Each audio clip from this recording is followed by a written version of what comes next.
Rain hit Alina Wren's face like small stones as she ran through the dark trees, her bare feet cutting on roots and stones she could not see. Behind her, torches moved between the trunks, and voices called her name, with anger sharp enough to cut skin. She did not look back. Looking back had never once helped her. "Stop her. Do not let her reach the border stone," a man shouted, and Alina's heart slammed against her ribs so hard it hurt to breathe. She knew that voice. It belonged to Garrick, the alpha of Ironwood Pack, the third pack in 2 months to hunt her out of its lands, instead of simply asking her to leave. She had done nothing wrong. She never did. But the moment anyone saw the pale crescent mark on her left shoulder, kindness turned into fear, and fear turned into torches in the dark. Alina's lungs burned. Her legs, thin from weeks of walking and too little food, shook with every step, yet she pushed harder, weaving between black trunks, slick with rain. Somewhere behind her a wolf howled, low and furious, and 2 more voices answered it. They were not chasing her as men anymore. They had shifted. She could hear the change in the sound of the chase, paws instead of boots, breath instead of shouting. She was not fast enough to outrun wolves. She knew this. Every part of her body knew this, but stopping meant capture, and capture from Garrick's pack meant a locked room, cold questions, and eyes that looked at her, mark as if it were a disease instead of skin. A root caught her ankle, and she fell hard onto wet leaves, pain flashing white behind her eyes. She pushed herself up on shaking arms, mud coating her palms, and forced her body forward again. Somewhere close, a low growl vibrated through the ground itself. "Please," she whispered to no one, to the rain, to whatever old spirits her grandmother used to speak of. "Please, just let me live through tonight." The trees opened into a wide, empty field, silver under a clouded moon, and Alina almost cried out in relief, until she remembered that open ground meant nowhere to hide. She kept running anyway. There was nothing else to do. A shape burst from the trees to her left, fast and low, fur dark as wet stone. She turned right sharply, changing direction so fast her ankle twisted beneath her, but she did not fall. Fear is a strange gift. It can hold a body together long after it should have broken. "You do not belong here," Garrick's voice rolled out across the field, closer now, and colder than the rain. "None of us want a cursed thing wandering our lands. Go back to whatever hole spat you out, or we will make sure you never leave this field." Cursed thing. She had heard those words in 5 different voices from 5 different packs since the day her mother's old friend, the last person who had ever sheltered her, had died of a fever and left her utterly alone. Alina did not understand what her mark truly meant. No one had ever explained it clearly. All she knew was that it appeared like a brand across her shoulder on the night she turned 16, pale silver against her skin, shaped like a crescent moon, wrapped in thin lines, like claws, or roots, or something in between. Every pack elder who saw it went pale. Every pack alpha who saw it ordered her gone before sunrise.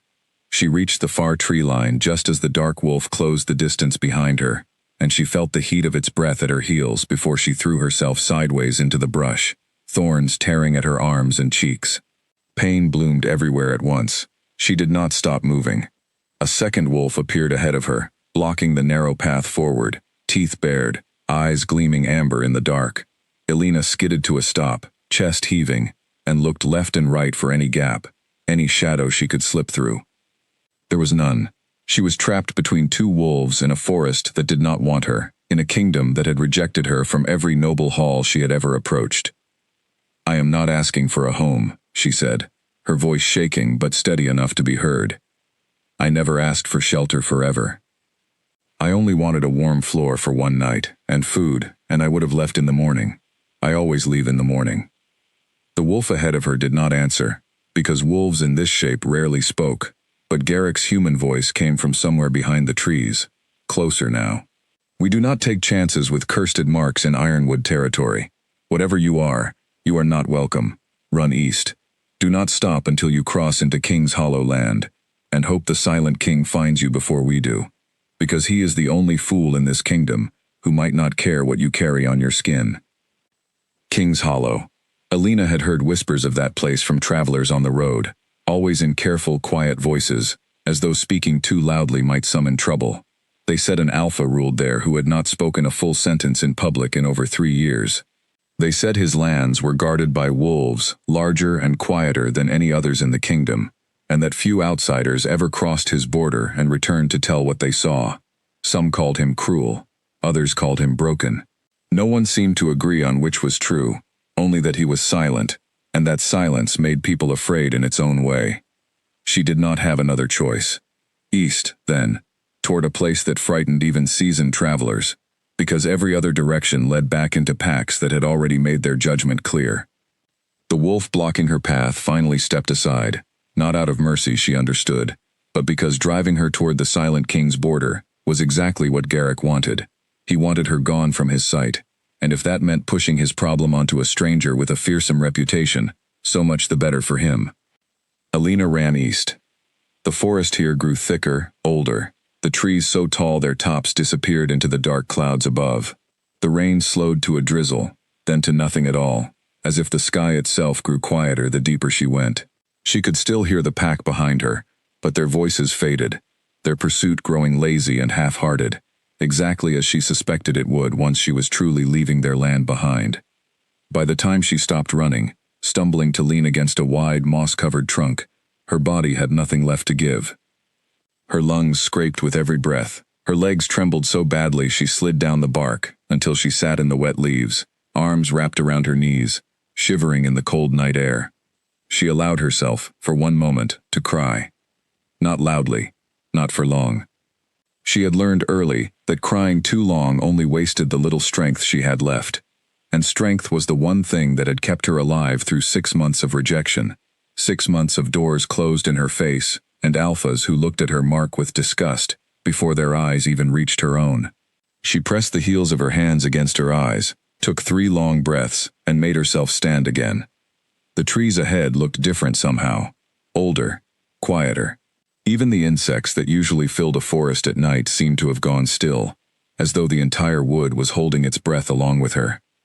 She walked forward slowly now, no longer running, because running from an unknown threat made little sense when she had no strength left to outpace anything at all. A soft green light glowed faintly through the trees ahead, low to the ground, like a marker stone catching moonlight in a strange way. Alina moved toward it out of simple curiosity and simple hope, because any sign of order in this wild dark meant she was close to somewhere that people actually lived. The stone, when she reached it, stood taller than she was, carved with a symbol she did not recognize, a circle wrapped by 3 curved lines that met at a single point, glowing faint silver green in the moonlight. This had to be the border marker Garrick spoke of. King's Hollow land began here. She placed a trembling hand against the cold stone and let out a breath she did not know she had been holding. "All right," she whispered to herself, or to the stone, or to whatever silent king waited somewhere beyond these trees. "All right, one more chance. That is all I need." She stepped past the marker. The change in the air was immediate, and strange enough that she stopped walking entirely. It was not colder or warmer, not different in any way she could describe with simple words, but it felt heavier, as though the forest itself watched her more closely now, aware of every step she took across ground that did not belong to her. She had crossed enough borders in 6 months to know most lands did not feel like this. Most lands simply existed, indifferent to whoever walked across them. This one felt awake. Somewhere far off, a howl rose into the night, long and low, different from Garrick's pack. It did not sound angry. It sounded almost like a question, as if some unseen wolf had noticed a stranger cross into land it guarded, and was now asking the rest of its pack what to do about it. Alina kept walking. She had nowhere else to go, and turning back meant walking straight into Garrick's territory again, straight into torches and teeth, and a night that had already tried to end her more than once. The trees thinned slightly, revealing a narrow dirt path that wound deeper into King's Hollow. She followed it, because a path meant people had walked here before, and people meant, however faint the hope, the possibility of shelter. Her strength gave out roughly a mile past the border stone. It happened without warning, her legs simply refusing to carry her forward another step, her vision swimming with exhaustion and cold, and days of too little food. She reached out for a nearby branch to steady herself, missed, and the ground rushed up to meet her before she could stop it. The last thing she registered, Before the dark closed fully over her thoughts, were the sound of heavy paws moving quickly through the underbrush toward her, and a strange, deep quiet that felt less like danger and more like something watching, waiting, deciding. She did not know how long she lay there. Time meant nothing in the space between waking and not waking, between fear and whatever came after fear, finally used up all a person's strength. She was aware, in flashes, of movement around her. A low voice, rough from disuse, speaking words she could not make sense of. The feeling of being lifted, carefully, as though whoever carried her worried about causing her more pain than she already carried. She thought, in the last clear moment, before darkness took her fully, that she smelled pine and rain and something like wood smoke, and that the arms holding her were steady in a way nothing in her life had been steady for a very long time.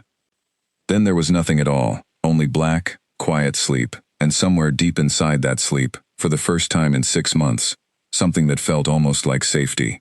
She woke slowly, aware of warmth before she was aware of anything else. A soft blanket lay over her, heavier and finer than anything she had owned in years. The bed beneath her was real, solid, not the hard ground or a stranger's cold floor. For a moment she simply lay still, eyes closed, afraid that opening them would make the warmth disappear, that she would find herself back in the mud beneath Garrick's chasing wolves. When she finally opened her eyes, sunlight spilled gently through a tall window, catching dust in the air like tiny floating stars. The room around her was plain but clean, stone walls, a wooden chair near the bed, a fire burning low and a small hearth across the room. Someone had cared for that fire recently. Someone had cared for her. Panic rose in her chest before she could stop it, and she pushed herself up too quickly, pain lancing through her scraped arms and bruised legs. Where was she? Who had brought her here? Was this another trap, another pack waiting to see her mark and decide, once again, that she did not deserve a warm bed or a closed door? The door to the room opened without a knock, and Alina's whole body went still. A man stood in the doorway, tall enough that he had to duck slightly beneath the frame, broad-shouldered, dressed simply in dark clothing that carried no crest, no mark of noble rank, though something in the way he stood told her clearly enough that rank did not need to be worn to be felt. His hair was dark, slightly too long, pushed back from a face that held no expression she could easily read. His eyes, when they met hers, were a pale gray, quiet and steady, the kind of eyes that seemed to take in everything and reveal nothing in return. He did not speak. Alina pulled the blanket a little higher, suddenly aware of how vulnerable she must look, bruised and thin, and utterly without defense in a stranger's bed. "Who are you?" she asked, her voice rough from disuse and fear. "Where am I?"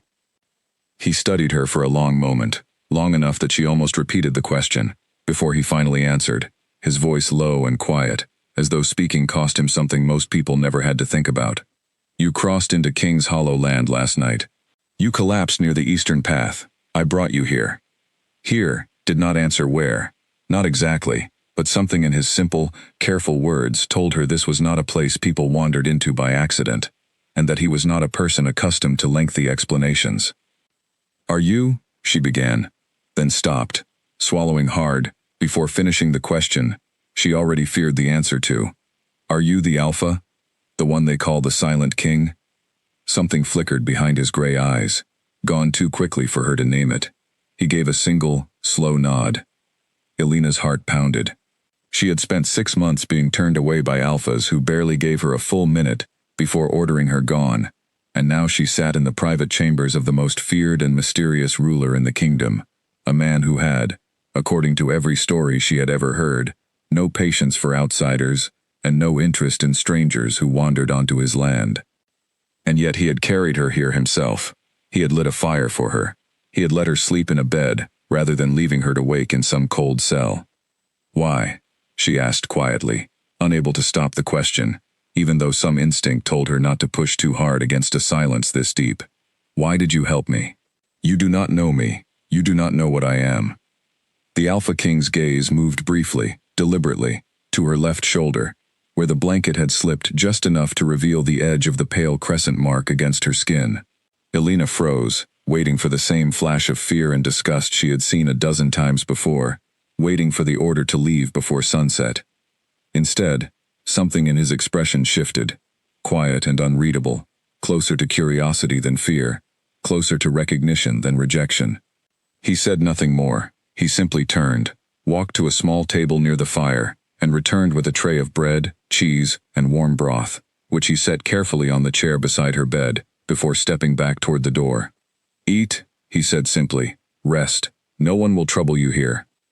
Then he left, closing the door quietly behind him, and Alina sat alone in the warm, sunlit room, staring at the food in front of her, at the fire crackling softly in the hearth, at a kindness she had not felt in 6 long, cold months, and for the first time since her mother's old friend had died, and left her utterly alone in the world.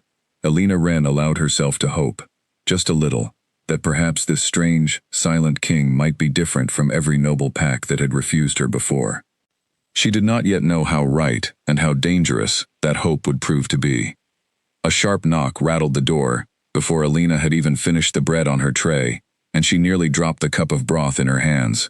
The door opened before she could answer, and a young woman stepped inside, dressed in fitted leather, a long braid of copper hair falling over one shoulder, her expression somewhere between curiosity and suspicion. "So you are the one," the woman said, arms crossed, studying Alina, the way a hunter studies a strange animal caught in a trap. The one Kalen carried in himself, in the middle of the night, without a single word of explanation to anyone. Kalen, so that was his name.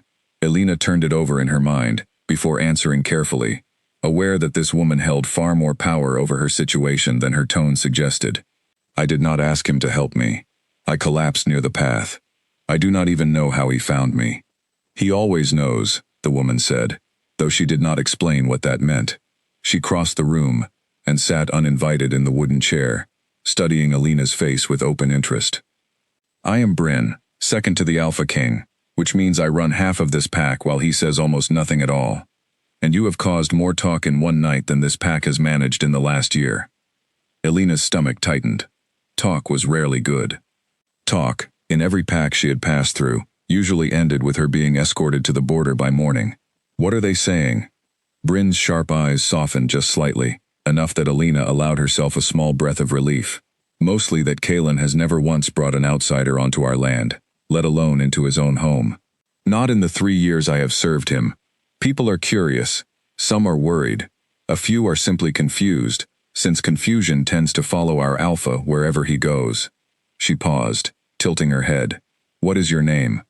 "Alina. Alina Wren." "And where are you from?" "Alina Wren." The question landed heavier than Bryn likely intended, because the honest answer was nowhere. Not truly. Not since her mother's oldest friend had died and left her with no pack, no home, and no explanation for the strange silver mark that had ruined every attempt she made to find shelter since. She told Bryn a shortened version, careful and guarded. The way she had learned to tell it after enough rejections taught her which details invited danger and which did not. Bryn listened without interrupting, her expression unreadable in a way that reminded Alina faintly of Kalen himself, though warmer, more alive behind the eyes. When Alina finished, Bryn was quiet for a long moment before speaking again. "6 packs, she said softly. 6 packs turned you away because of a mark on your shoulder, and not one of them bothered to explain what it actually means?" "No one has ever explained it to me either," Alina admitted. "My mother died before I was old enough to ask her properly, and the woman who raised me after never spoke of it plainly. She only told me to keep it covered, and to be careful who saw it. I did not understand what she meant until packs began turning me away because of it." Bryn's jaw tightened, something dark passing briefly behind her eyes, gone before Alina could name it. "There are old stories about marks like that. I am not the right person to explain them properly, and I will not guess where I am not certain. But I will tell you this much." She leaned forward slightly. "Kalen does not act without reason. He has turned away plenty of travelers before you, some of them nobles with far more polish than a half-starved girl fleeing through the rain. If he chose to carry you in himself, it was not an accident, and it was not pity either. He does not do pity." Alina did not know what to make of that, so she said nothing, turning the broth cup slowly in her hands while she considered it. "You should know," Bryn continued, standing and smoothing her leather jacket, "that not everyone here will be as calm about your presence as I am pretending to be right now. Some of our pack members lost family to conflicts with outside packs years ago. Strangers make them nervous, especially strangers who arrive under circumstances no one can fully explain. Keep your mark covered when you can. Keep your questions to yourself until Kalen decides to answer them, because he will decide, in his own time, and pushing him rarely works the way people hope it will. Is he always this quiet? Elena asked, before she could stop herself. I mean, truly. Does he never speak at length with anyone?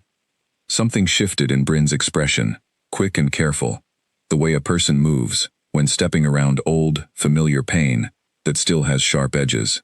He was not always like this. There was a time, years ago, when he spoke as much as any alpha, laughed more than most, led this pack with a voice everyone could hear across a full hall. She stopped herself, visibly deciding she had said more than she meant to. That is not my story to tell. Ask him yourself, someday, if he ever trusts you enough to answer. She left the room shortly after, promising to send someone with fresh clothing and warm water for washing, and Elena sat alone again, turning over everything she had just learned. A silent king, who had once spoken freely, a pack member, protective enough of him to guard even the reason behind his silence, a mark on her own skin that apparently carried meaning, far beyond what she had ever understood. For the first time in months, Elena found herself curious about something other than simple survival, and that curiosity, small and quiet as it was, felt almost as dangerous as hope. The days that followed settled into a rhythm Elena had almost forgotten was possible. She woke each morning in the same warm room, ate meals brought by quiet, watchful pack members who studied her with a mixture of caution and curiosity, and spent her afternoons slowly regaining strength in the small garden behind the main hall, where no one seemed to mind if she simply sat in the sun and breathed without fear for the first time in half a year. Kalen did not visit often, but when he did, it was always brief, always practical. He checked that she had eaten. He asked, in short, careful sentences, whether her ankle had healed enough to walk without pain. He never asked about her past, never mentioned her mark again after that first morning, and never explained why he had chosen to help her when every noble pack in the kingdom had turned her away without a second thought. Elena found herself watching him more than she meant to during these brief visits, noticing small details that told a story his silence refused to speak aloud. The way his shoulders tightened slightly whenever another pack member mentioned outside politics. The way his eyes moved instinctively toward the tree line whenever wind carried an unfamiliar scent. The careful, deliberate control he seemed to hold over every part of himself, as though speaking too freely, moving too quickly, or feeling too openly, might break something he had spent years carefully rebuilding. On the fifth evening, as she sat alone by the garden's small stone fountain, watching the last light fade behind the tree line, Kalen appeared beside her without a sound, the way he always seemed to move, as though the ground itself agreed to stay quiet beneath his feet. "You are stronger now," he observed, his low voice breaking the evening quiet. It was not quite a question, though it left room for her to answer if she chose. "Stronger than I was, yes," Elena said carefully. "Thanks to you. Thanks to everyone here, really." She hesitated, then added, because the question had been sitting in her chest for 5 days now, refusing to stay quiet any longer. "I still do not understand why you helped me. Everyone else took one look at my mark and decided I was trouble not worth the risk. You did not even ask my name before you brought me inside." Kalen was quiet for a long moment, long enough that Elena thought, as she often did with him, that he might simply choose not to answer at all. But then he spoke, his voice low and measured, each word chosen with obvious care. "Names," he said. "Do not tell a person what someone truly is. Neither does a mark on their skin." He paused, his gray eyes fixed on the darkening horizon rather than on her. "I have learned, the hard way, that judging quickly is rarely wise. I judged quickly once. It cost me more than I care to explain." It was the most he had said to her since she arrived, and Elena found herself holding perfectly still, afraid that any movement, any question pushed too hard, might close the door he had just barely opened. "I am sorry," she said softly, "for whatever that cost was." Kalen's jaw tightened briefly, and for a moment, Elena thought she had pushed too far after all. But instead of retreating into silence, he simply nodded once, slowly, and said, "You did not cause it. You do not need to apologize for it." They sat together in silence after that. The kind of silence that did not feel empty the way Alina expected silence from him to feel, but instead felt strangely full, as though something unspoken passed quietly between them anyway, without needing words to carry it. When he finally rose to leave, he paused beside her, and for the briefest moment, something almost like warmth flickered behind his careful gray eyes. "You may stay as long as you need," he said. "No one will make you leave. Not while I still lead this pack." Then he was gone, moving silently back toward the main hall, leaving Alina alone by the fountain, with a strange, unfamiliar feeling settling quietly in her chest, something she had not allowed herself to feel in longer than she could remember. It felt, for the first time in 6 long, hard months, something almost like belonging. Word of the stranger inside King's Hollow spread faster than Alina expected, and by the second week, whispers followed her through every hallway and courtyard she crossed. She learned to recognize the particular silence that fell over a room whenever she entered it, the way conversations dropped to murmurs, the way eyes tracked her without quite meeting her own. "They think you are a spy," Bryn told her plainly one morning, walking beside her along the training yard fence, arms crossed against the cold. "Or a weapon sent by one of the noble packs to weaken Kalen from the inside. A few of the older members even whisper that you charmed him somehow, that no ordinary stranger walks into his chambers and stays." "I did not charm anyone," Alina said, frustration creeping into her voice despite her effort to stay calm. "I collapsed at his border. I never asked to be carried anywhere." "I know that," Bryn said, softer now. "Most of the pack will come to know it too, eventually, once they see you are no threat to anyone. But some people need longer than others to trust what they cannot immediately explain, and Kalen, bringing home a stranger with an unexplained mark, is not something anyone here has seen him do before. Give it time."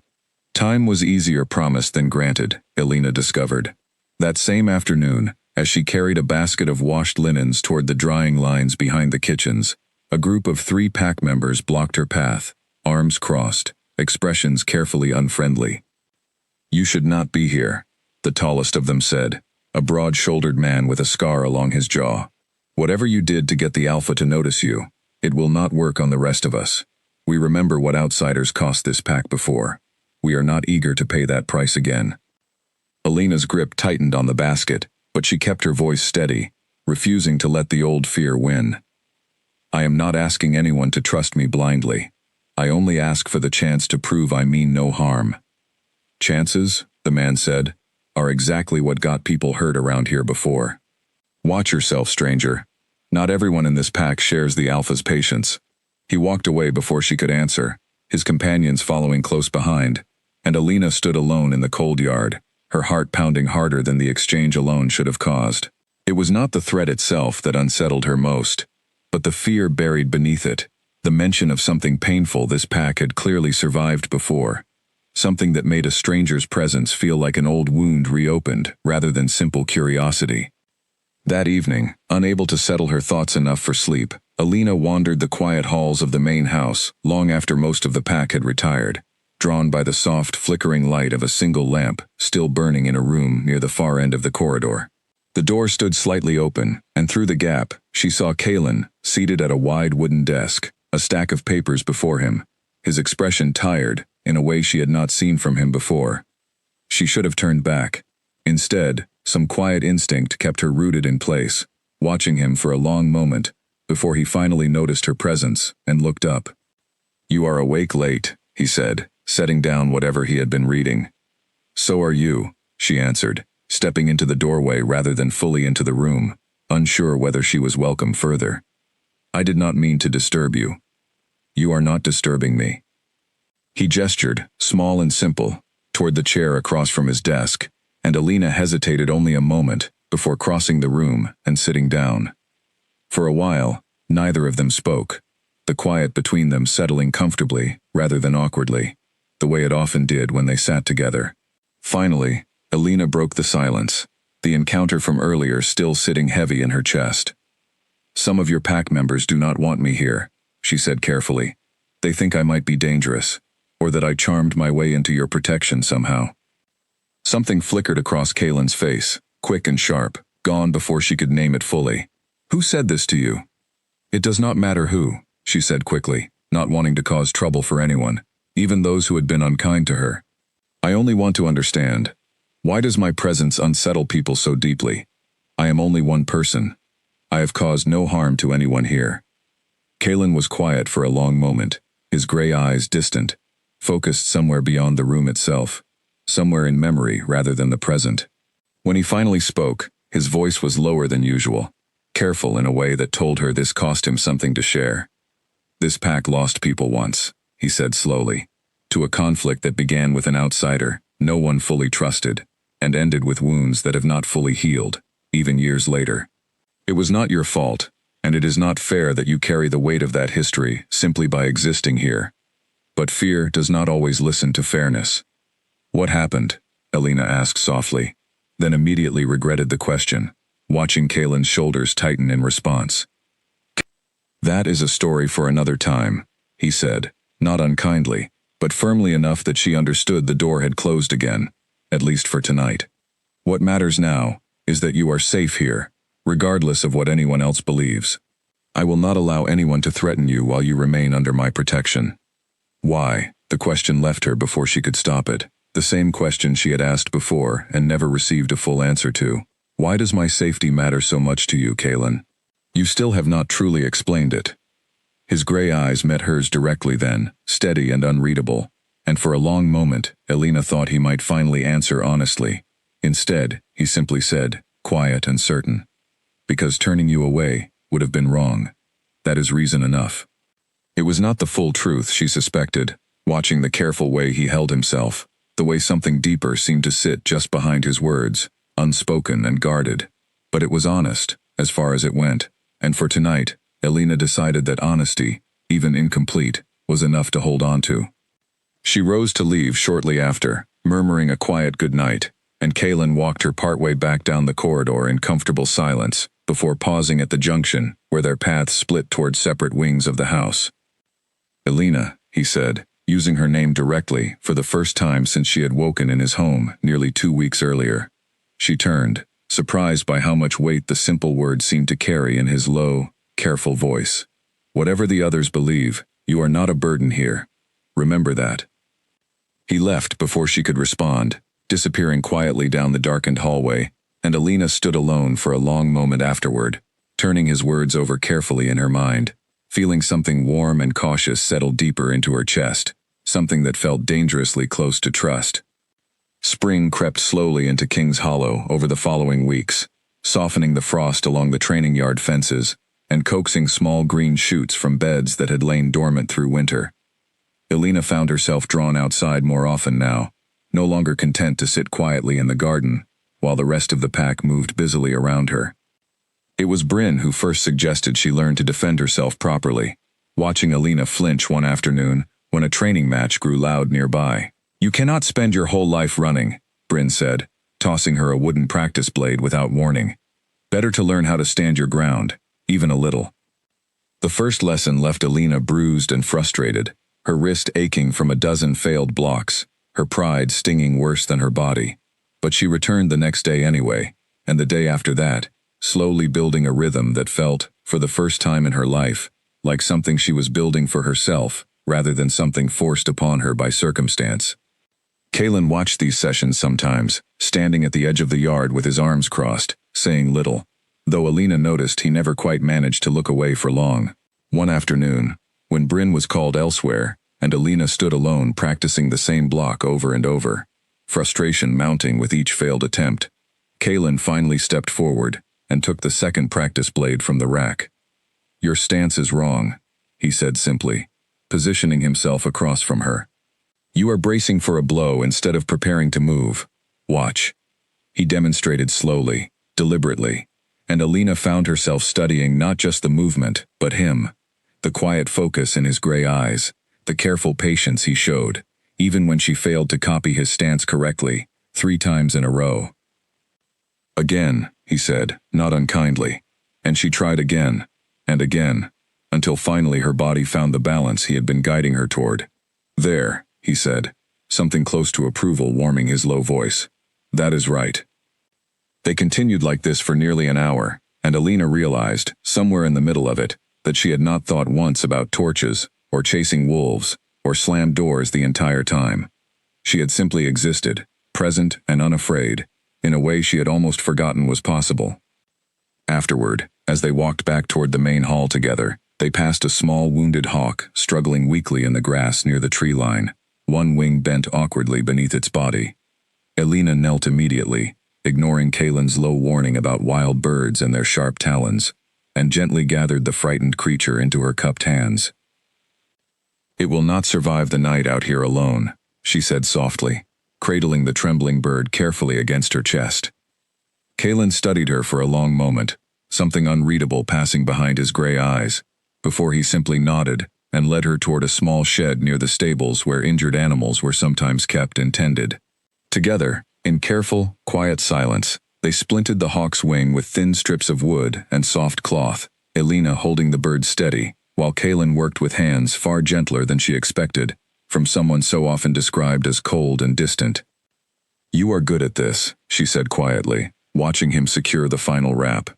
"I have had practice," he said, something almost like a small, tired smile touching the corner of his mouth. "This pack has needed a great deal of careful mending over the years. Animals are easier to mend than people, most days." It was the closest thing to a joke she had heard from him, and something in her chest warmed at the small, unexpected softness of it.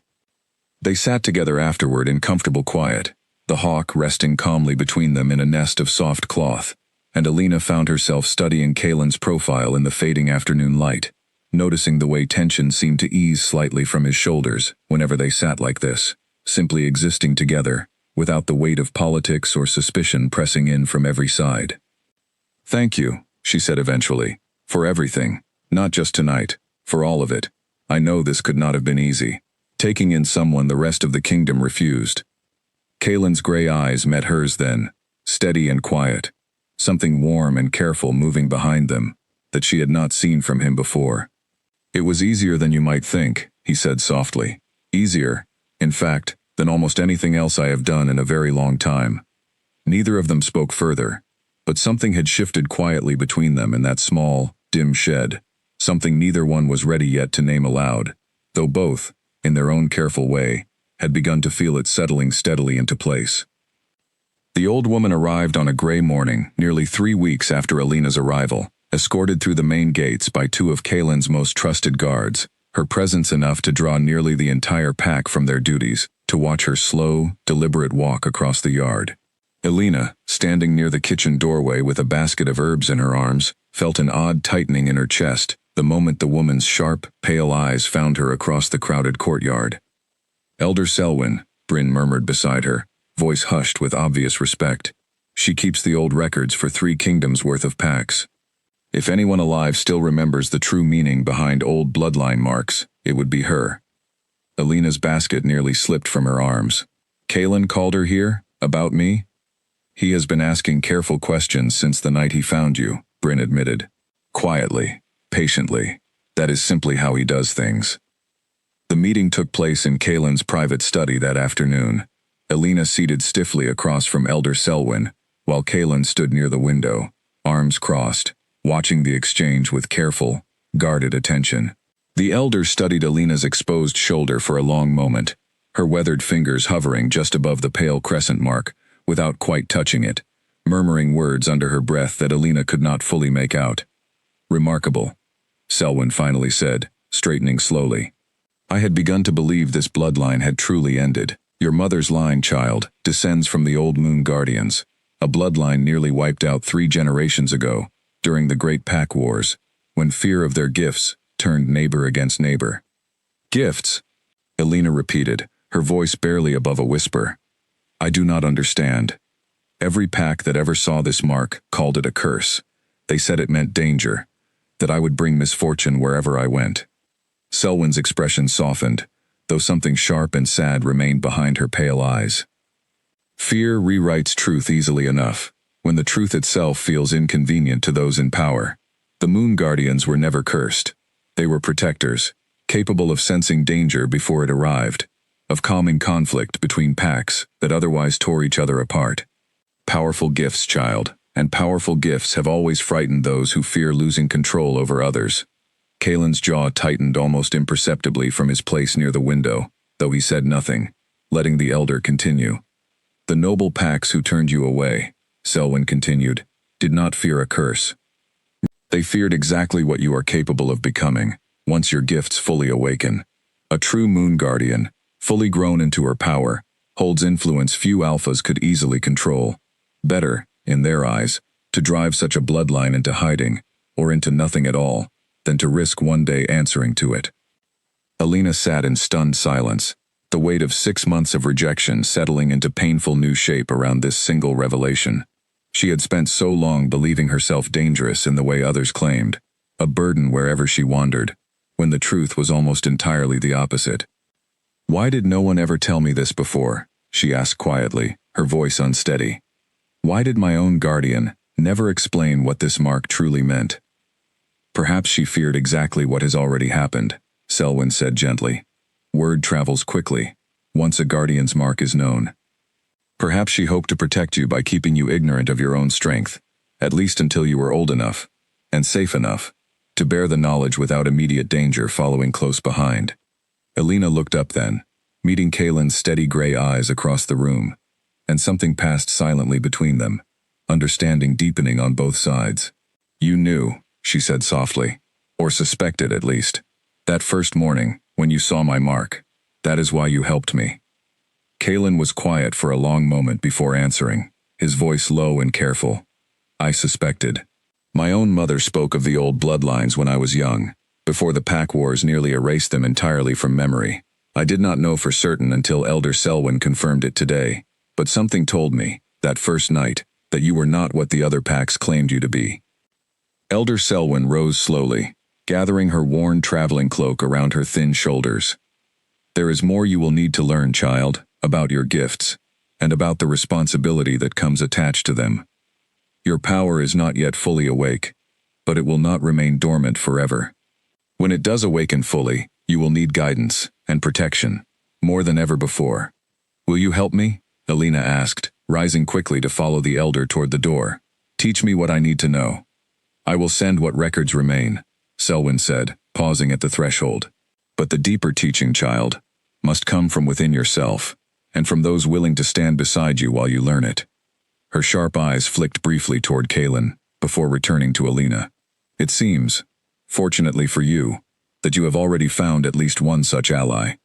She left shortly after, escorted back through the gates by the same careful guards who had brought her, leaving Alina and Kalen alone in the quiet study, the weight of everything just revealed settling heavily into the space between them. This changes things, Alina said eventually, breaking the long silence. Doesn't it? If the noble packs truly fear what I might become, they will not simply let me remain here in peace. Not once word of this spreads. Kalen's expression hardened, something protective and fierce moving behind his careful gray eyes. Let them fear it, he said quietly, his low voice carrying a steel. Alina had not heard from him before. You are no longer standing alone in the dark, Alina. Whatever comes next, you will not face it without me beside you. For the first time since arriving at King's Hollow, Alina allowed herself to believe those words fully, even as a quiet, uneasy fear settled beneath her hope, warning her that the true danger, the true test of everything Kalen had just promised, still waited somewhere ahead.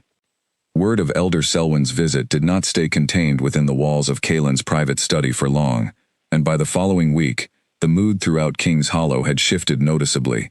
Where suspicion once followed Alina through every hallway, something closer to careful curiosity took its place, though old fears did not vanish entirely overnight. The man with the scarred jaw, the one who had once warned her to watch herself, found her alone in the training yard, one quiet morning, his expression far less guarded than before. I owe you an apology, he said stiffly, clearly uncomfortable with the words. I judged you before I understood anything about you. That was not fair. Whatever this pack has survived before. You do not owe me anything, Alina said honestly. Fear does not always listen to fairness. Someone taught me that recently. He gave a small, surprised laugh at that, the tension between them easing slightly. Sounds like something our alpha would say. He is not wrong often. He hesitated, then added, For what it is worth, most of us are glad he brought you here. He has not seemed this steady in a long while. Elena turned the comment over carefully after he walked away, watching Kalen across the yard where he stood reviewing training schedules with two of his senior guards. Steady. It was a strange word to describe someone so often called silent and distant by the rest of the kingdom, yet watching him now, she understood exactly what the guard had meant. Their days settled into an easy rhythm over the following weeks. Mornings often found them together in the training yard, Kalen patiently correcting her stance and her grip, until movements that once felt foreign began settling naturally into her body.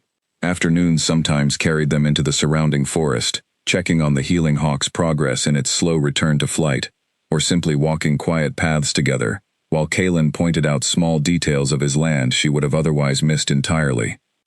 He spoke more now than he had during her first weeks at King's Hollow, though never carelessly, always choosing his words with the same quiet deliberation she had come to recognize as simply who he was. She learned, slowly, in careful pieces offered across many separate conversations, that he had once led this pack with far less caution, far more warmth, before a conflict years earlier had cost him people he loved deeply, and taught him painful lessons about trusting too quickly. "I am not asking you to explain everything at once," Elena told him one evening, as they sat together near the same garden fountain where he had first told her she could stay as long as she needed. "I only want you to know that I am not going anywhere, whatever pace you need." Kalen was quiet for a long moment, studying her with an expression softer than she had ever seen from him before. "Most people grow tired of my silence eventually," he admitted.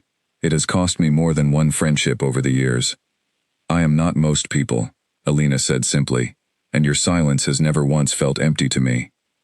It feels careful, considered, like you are choosing exactly what matters enough to say aloud."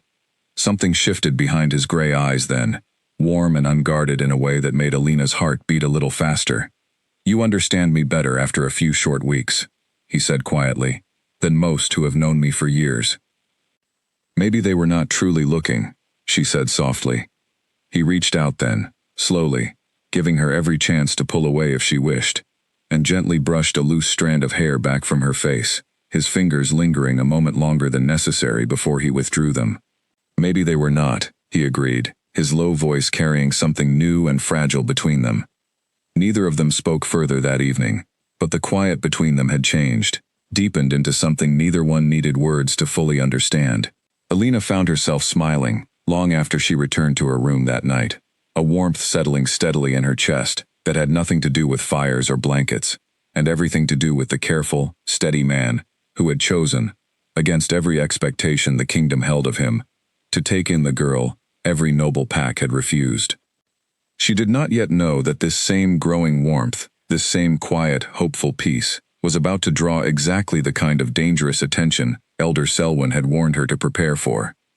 The messenger arrived at midday, riding hard through King's Hollow's main gates, with a black and silver banner that made every guard in the courtyard tense immediately. Elena recognized the crest before Bryn even spoke the name aloud, dread pooling cold in her stomach. "Stonevale," Bryn muttered, already moving toward the main hall. "Garrick's closest ally among the noble packs. This cannot be good news."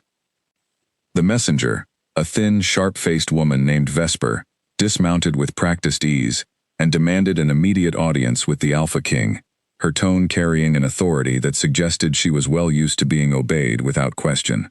Kalen received her in the main hall within the hour, Elena standing carefully to one side alongside Bryn, close enough to hear every word exchanged.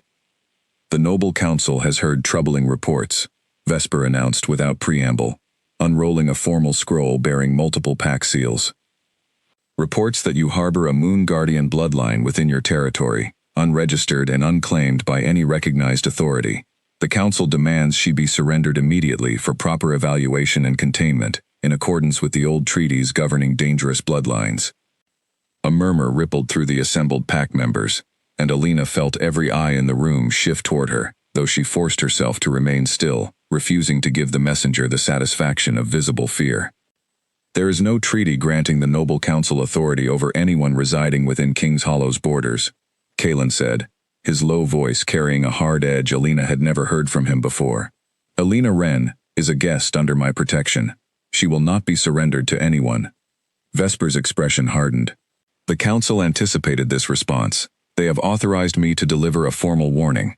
Refuse this demand, and King's Hollow will be declared in violation of the old treaties, subject to whatever measures the Noble Council deems necessary to secure the bloodline's containment. That includes military action, Alpha King, whether you find that answer acceptable or not." The threat landed heavily across the silent hall, and Alina's heart pounded painfully against her ribs. This was exactly what she had feared since Elder Selwyn's revelation. The danger she had known was coming, even as she allowed herself to hope for something gentler in the meantime.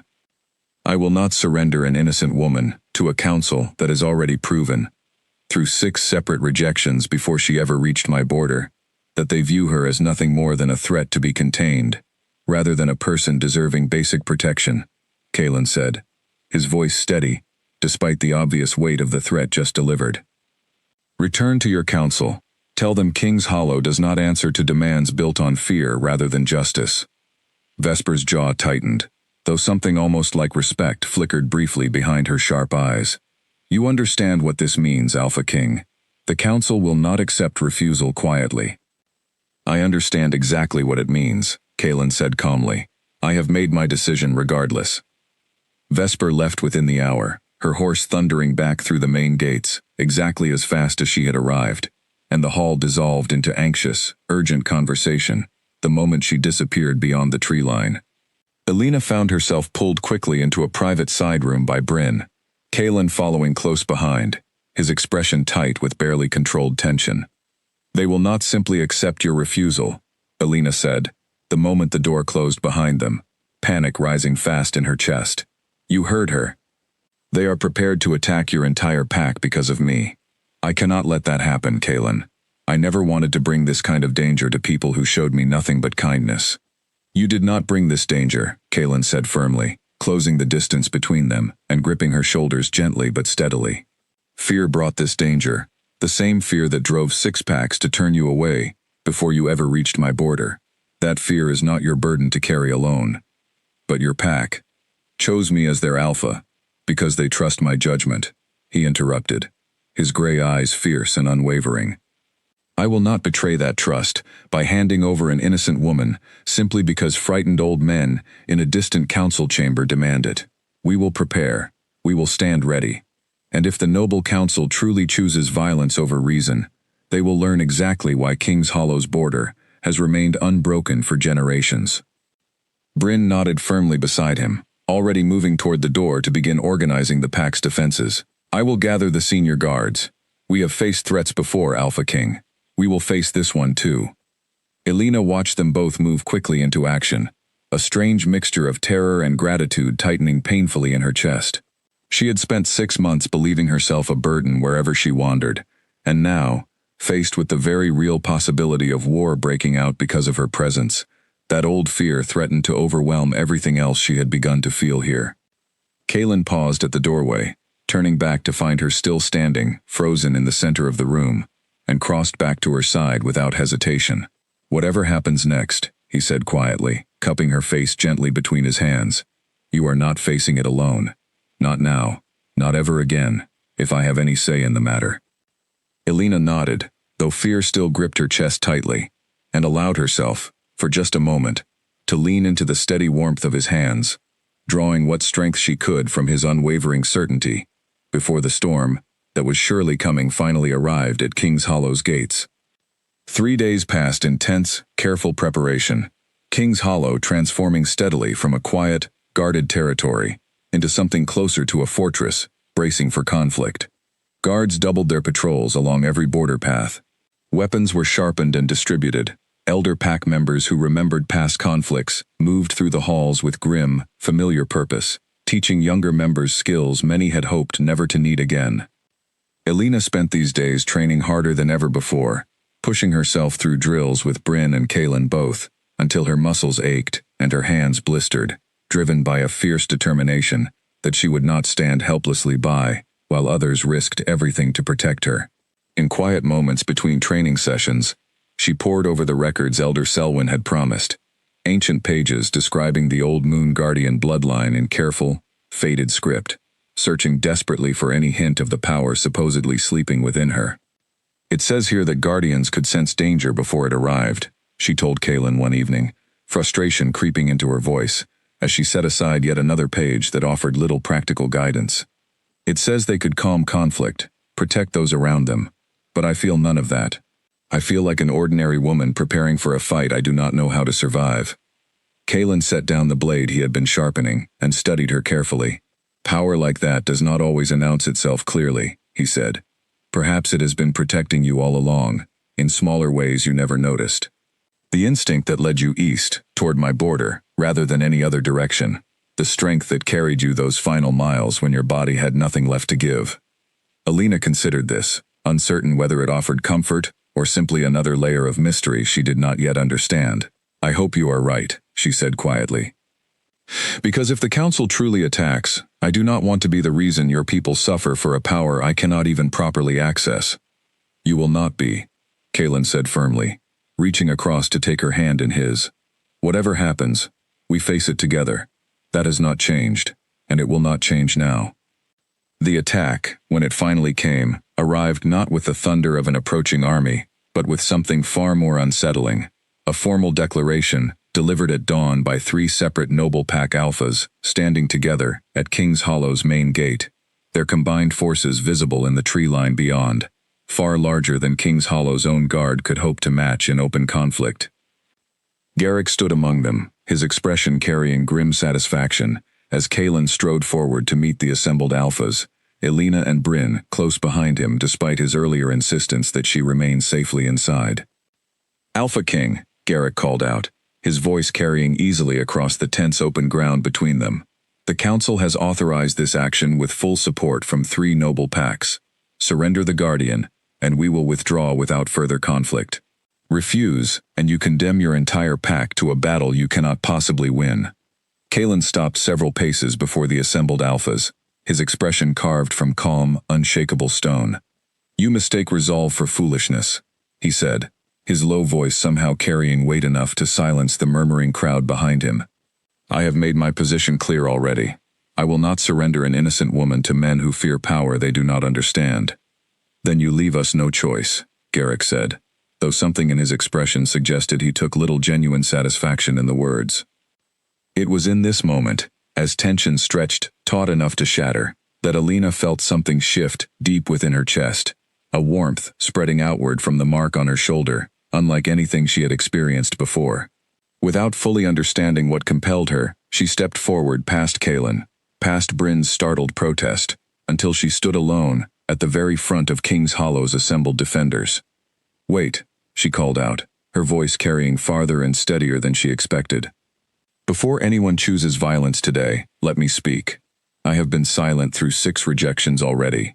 I will not stay silent now, while others prepare to bleed because of decisions made entirely without my voice included. The assembled Alphas exchanged uncertain glances, clearly unprepared for the Guardian herself to address them directly. I did not ask for this bloodline, Alina continued, her voice growing steadier with every word. I did not choose the mark on my shoulder, any more than any of you chose the packs you were born into. I have spent 6 months being hunted from one territory to the next, judged entirely on fear, rather than any harm I have actually caused. I ask you now, honestly, what threat have I posed to any of you, beyond the simple fact of my birth? Silence stretched long across the open ground, broken only by the restless shifting of gathered warriors on both sides. The old treaties exist for good reason, one of the other Alphas finally said, though his voice carried less certainty than Garrick's had. Unchecked power has torn this kingdom apart before. Then check it through trust and guidance, not through capture and fear, Alina countered. Elder Selwyn herself confirmed my bloodline only weeks ago. She offered teaching, not condemnation. If the Council truly fears what I might become, would it not serve everyone better to help guide that power responsibly, rather than driving it into desperate, dangerous corners through cruelty? Kaylin stepped forward then, standing firmly beside her, his presence steady and unwavering. King's Hollow offers exactly that guidance already, he said. Alina remains under my protection, training carefully, guided by knowledge rather than fear. Attack us today, and you risk creating the very danger you claim to fear, driving a powerful bloodline toward desperation rather than trust. The Alphas exchanged long, uncertain glances, the tension in the air shifting subtly, uncertainty replacing some of the earlier grim resolve. "This is not a decision I can make alone," Garrick finally admitted, clearly relieved for an excuse to step back from open conflict. "I will bring your words back to the full council. But know this, Alpha King, this matter is not settled. Not fully. Not yet." The assembled forces withdrew slowly over the following hour, tension easing gradually across King's Hollow's watching defenders, though the underlying threat remained clearly unresolved. Alina stood beside Kaelin, long after the last of the noble pack warriors disappeared beyond the tree line, her legs finally trembling now that the immediate danger had passed. "That was either extremely brave," Bryn said, appearing at her other side with an expression somewhere between admiration and disbelief, "or extremely reckless. Possibly both." "Maybe it needed to be both," Alina said quietly, still processing everything that had just happened. "I am tired of being spoken about instead of spoken to. If my voice can prevent even one battle, it is worth using." Kaelin turned to face her fully then, something fierce and proud burning steadily behind his gray eyes. "You may not fully understand your power yet," he said softly, "but you commanded that entire gathering today, with nothing more than honest words and unwavering courage. That, Alina, is a power all its own." She allowed herself a small, exhausted smile, leaning gratefully into the steady comfort of his presence beside her, though the quiet warning in Garrick's final words lingered heavily in her mind. This matter is not settled, not fully, not yet. Whatever peace they had won today, Alina understood clearly enough that the true test still waited somewhere ahead. The council's answer arrived 2 weeks later, not through Vesper this time, but through Elder Selwyn herself, who traveled once more to King's Hollow, bearing news that settled uneasily between relief and continued danger. "The council has agreed, reluctantly, to recognize Alina's bloodline as protected rather than contained," Selwyn announced, in Kaelin's study, Alina and Bryn, both present to hear the news directly. "Your words at the gate carried more weight than you likely realize, child. Several council members were moved by your argument for guidance over fear, and Alpha King Kaelin's firm refusal to surrender you made clear that any attempt at forced capture would come at considerable cost." Relief flooded through Alina's chest, though something in Selwyn's careful tone told her the news was not entirely without complication.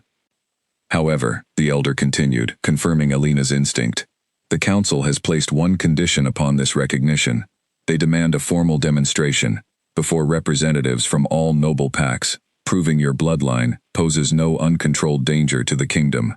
A test, essentially, of both your character and your emerging power, conducted under careful, controlled conditions." "What kind of test?" Kaelin asked, his protective instincts clearly sharpening at the vague description. "The details remain unclear even to me," Selwyn admitted, "but I would advise preparing for anything, Alpha King. The council does not offer such tests lightly, and Garrick, I suspect, will push for conditions designed to prove failure rather than success." The test took place 3 weeks later, at a neutral border territory chosen by the council. Representatives from 12 noble packs gathered to witness whatever trial had been prepared. Alina stood at the center of a wide stone circle, Kaelin and Bryn positioned just beyond its edge, alongside the assembled council, tension thick enough to taste in the cool morning air. Garrick stepped forward as the trial's chosen administrator, something grim and calculating behind his eyes that told Alina immediately this test would not be simple. "The trial is straightforward," he announced to the assembled crowd. 3 trained warriors will attack the Guardian in careful, controlled combat. If her bloodline's power truly serves protection rather than harm, it should manifest naturally under genuine threat, without conscious effort on her part. Should no power manifest, and should she prove unable to defend herself adequately, the council will conclude the old fears held merit after all. Alina's stomach dropped, understanding immediately the cruelty hidden within this supposedly fair test. Garrick had engineered a trial designed either to force dangerous, uncontrolled power to the surface in a way that would confirm the council's fears, or to leave her genuinely harmed if no power appeared at all. "This is not a fair test," Kaelin said sharply, stepping forward despite Selwyn's restraining hand on his arm. "You are deliberately endangering her." "The terms were agreed upon by the full council," Garrick said coldly. "Interference now would violate the treaty entirely. Alpha King, choose carefully." Alina met Kalen's furious, worried gaze across the stone circle, and something steady settled within her, despite the fear gripping her chest. "I will face it," she said, her voice carrying clearly across the tense assembly. "I have run from fear long enough. I would rather face this honestly than spend the rest of my life fleeing from council after council, treaty after treaty." The three warriors stepped into the circle moments later, and Alina forced her breathing steady, drawing on every lesson Kalen and Bryn had patiently taught her over the past weeks. The first attack came fast, a warrior lunging from her left, and Alina moved exactly as trained, blocking the strike with careful precision, even as fear threatened to overwhelm her focus entirely. The second and third attackers closed in together, and for a terrifying moment, Alina felt certain she would fail entirely, her trained defenses simply not enough against three coordinated opponents at once. But as the danger peaked, as her body braced instinctively for pain she could not avoid, something shifted deep within her chest, the same warmth she had felt weeks earlier at King's Hollow's gate, spreading now through her entire body with sudden, undeniable force. Silver light bloomed outward from the crescent mark on her shoulder, gentle, rather than violent, washing across the stone circle in a soft, steady wave.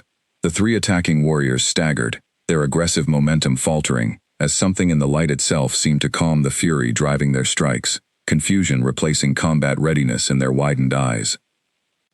Alina stood at the center of the fading silver glow, breathing hard but entirely unharmed, watching as the three warriors slowly lowered their weapons, their expressions shifting from combat focus to genuine bewilderment.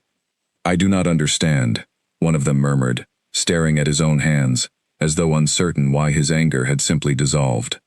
I did not want to strike her, not truly, not once that light appeared."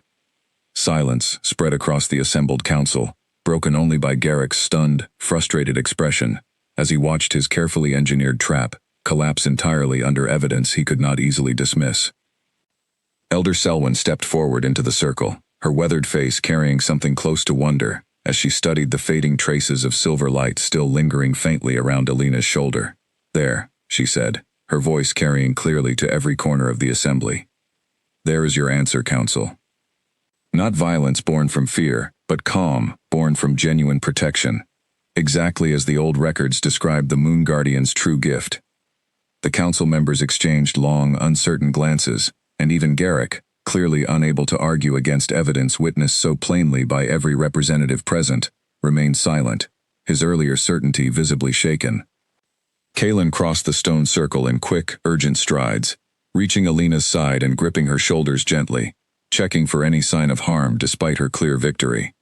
"Are you hurt?" he asked, his low voice tight with barely controlled emotion. "I am fine," Alina said, relief and exhaustion flooding through her in equal measure. "Better than fine, actually. I think I finally understand what I truly am." Kalen's gray eyes searched her face for a long moment, before something fierce and warm broke fully across his expression, unguarded in a way she had never once witnessed from him before. "You are extraordinary," he said softly, for her ears alone. "You always have been. I only wish the rest of this kingdom had recognized it as quickly as I did." The council formally recognized Alina's bloodline as protected before the assembly dispersed that afternoon. The immediate threat finally, truly lifted, after 6 long, difficult months of fear and rejection. But as Alina walked beside Kalen back toward King's Hollow, exhausted but genuinely at peace, for the first time in longer than she could remember, she understood that this trial had proven something even more important than her safety from the council's judgment. It had proven, beyond any remaining doubt, exactly where she truly belonged. King's Hollow celebrated that evening with a warmth Alina had never witnessed in any pack hall before, long tables filled with food and laughter, spilling out into the cool night air, pack members, who had once eyed her with suspicion, now raising their cups freely in her direction, welcoming her with a genuine ease that still felt almost unfamiliar after months of rejection. Bryn found her near the edge of the celebration, pressing a warm cup into her hands with a knowing smile. "You did well today," she said simply. "Better than well. Honestly, I do not think this pack has celebrated this freely in years." "It does not feel entirely real yet," Alina admitted, watching the joyful scene before her with quiet wonder.